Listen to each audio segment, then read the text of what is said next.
हम आप लोगों से भी कहेंगे कभी एक बार प्रैक्टिकल करो। 1 वर्ष का कोई भिक्षा मांगने वाला भी है ना, बहुत दरिद्रता उसकी जिंदगी में है, बहुत गरीबड़ा है, उसके पास खाने तक के लाले पड़ रहे हैं, तो हम उनसे एक निवेदन करेंगे कि प्रयास करो 1 वर्ष। ये 7 जगह हैं जहां पर कभी एक जगह का नियम बना लो, या तो बेलपत्री के पेड़ के नीचे, या शमी के वृक्ष के नीचे, या पीपल के वृक्ष के नीचे, या आंवले के वृक्ष के नीचे, या बट वृक्ष के नीचे, या शंकर भगवान के शिवालय में, या अपने घर के दरवाजे के बाहर। ये 7 स्थान हैं, इसमें से कोई एक स्थान आप चुन लो। एक दिन भी नागा नहीं होना चाहिए, एक दिन भी कैंसिल नहीं होना चाहिए, एक दिन भी उसमें कहीं अड़चन नहीं आना चाहिए।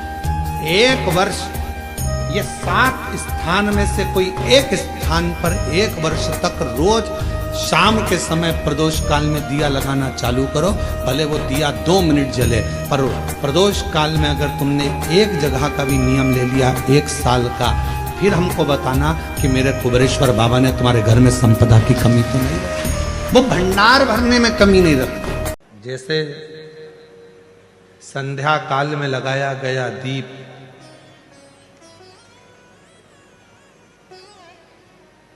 मानदेह नामक असुर का संहार कर देता है। प्रतिदिन एक नियम बनाकर रखना चाहिए कि रोज शाम के समय पर अपने घर में प्रदोष काल के समय पर एक दीप जरूर लगाना चाहिए। और यदि बेलपत्र का वृक्ष है तो उस बेलपत्र के वृक्ष के सामने भी एक दीप अवश्य लगाना चाहिए।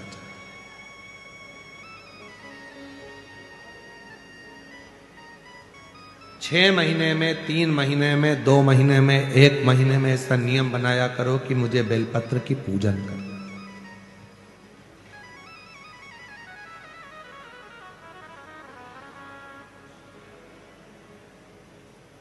स्वयं माता लक्ष्मी जी ने भगवान नारायण को पाने के लिए बेलपत्र का पूजन किया। जब इंद्र की पूरी सत्ता चली गई थी, सारा की सारा धन इंद्र का चले गया था, असुरों ने उस इंद्र के सिंहासन पर अपना कब्जा जमा लिया था, तब इंद्राणी ने, स्वयं सची माने इंद्राणी ने शिव जी की साधना करी, बेलपत्र के वृक्ष के, बेलपत्र की पूजन करें।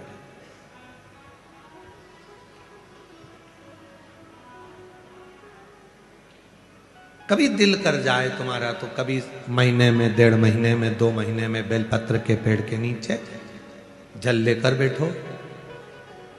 बेलपत्र के वृक्ष के नीचे दूध नहीं चढ़ाना, बेलपत्र के वृक्ष के नीचे दही नहीं चढ़ाना,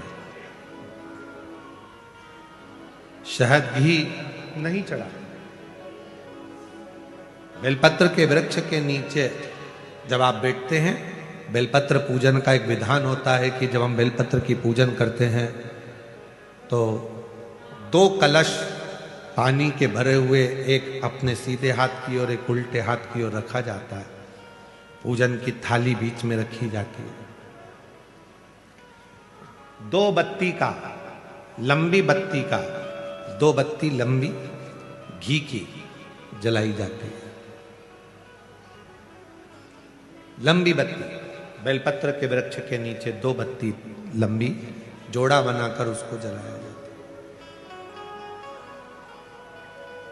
फिर दोनों हाथ में कलश में जल है, बेलपत्र के वृक्ष के नीचे दोनों हाथों का जल धीरे धीरे शिव जी का स्मरण कर कर, नारायण लक्ष्मी का स्मरण कर कर, मां आदिशक्ति गौरा का स्मरण कर कर, रिद्धि सिद्धि गणेश का स्मरण कर कर उसको चढ़ाओ।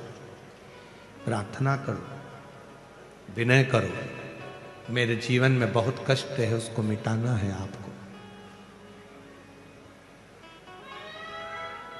शिव आपसे प्रसन्न होते हैं, वैसे मेरी जिंदगी भी प्रसन्न करना है आपको। जल चढ़ाकर दोनों पात्रों का थोड़ा थोड़ा जल कलश में बचा लेना है, पूरा पात्र खाली नहीं करना है, दोनों को वापस रखना है।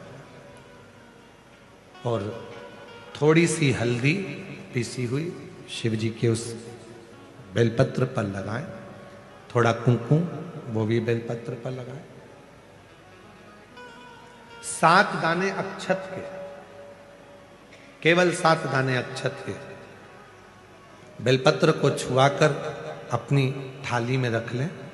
घर पर जब जाएं तो वो 7 दाने अक्षत के और बेलपत्र के वृक्ष में जो चढ़ा हुआ थोड़ा सा जल बचाकर लाए हो वो घर में छींट कर 7 दाने पूरे घर में डालना प्रारंभ करें।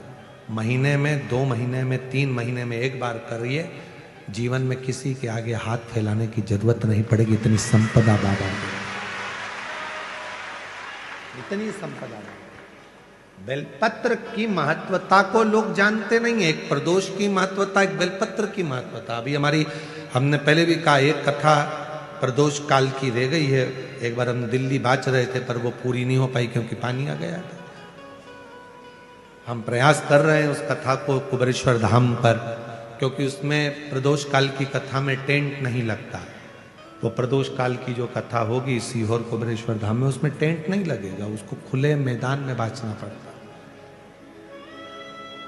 आप और हम सब खुले मैदान में बैठकर प्रदोष काल में उस कथा को सुने और उसमें प्रदोष की महत्वता को जाने।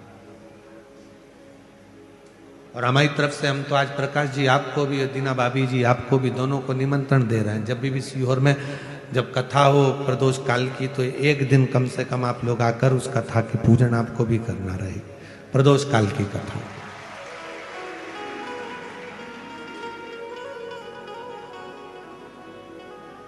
अभी तो नहीं है, पर जब भी तारीख निश्चित होगी 1-2 साल में, जब बाबा कृपा करेगा तब उसको रखेंगे। पंडाल में भले तुम्हारे लिए हम सोने के लिए पंडाल लगा देंगे, पर कथा सुनने के लिए तो आपको मैदान में ही बैठना पड़ेगा, खुले आसमान।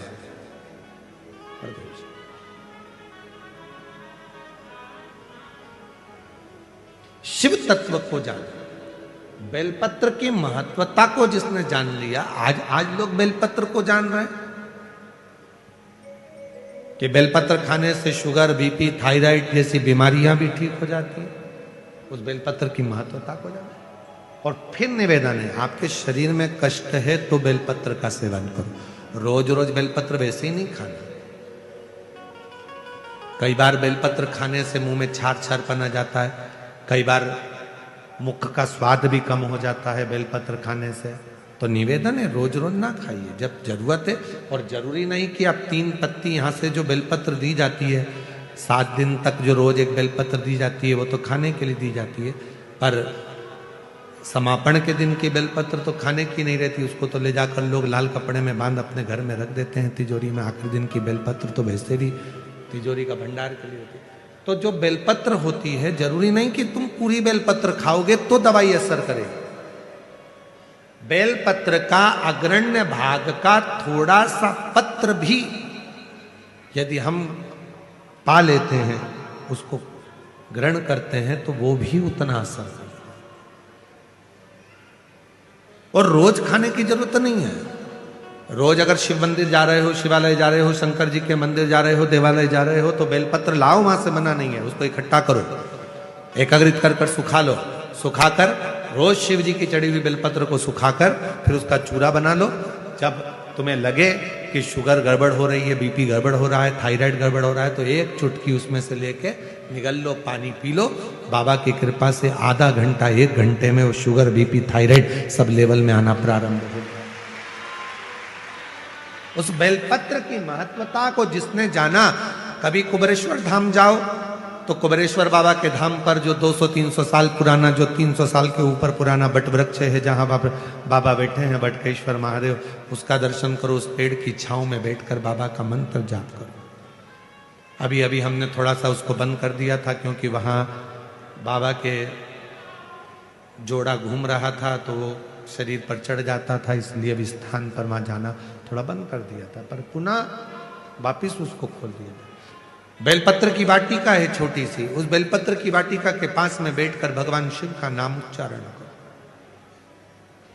नाम स्मरण। शिव भक्ति करो जहां तक हो सके। शंकर की अविरल भक्ति को धारण करो।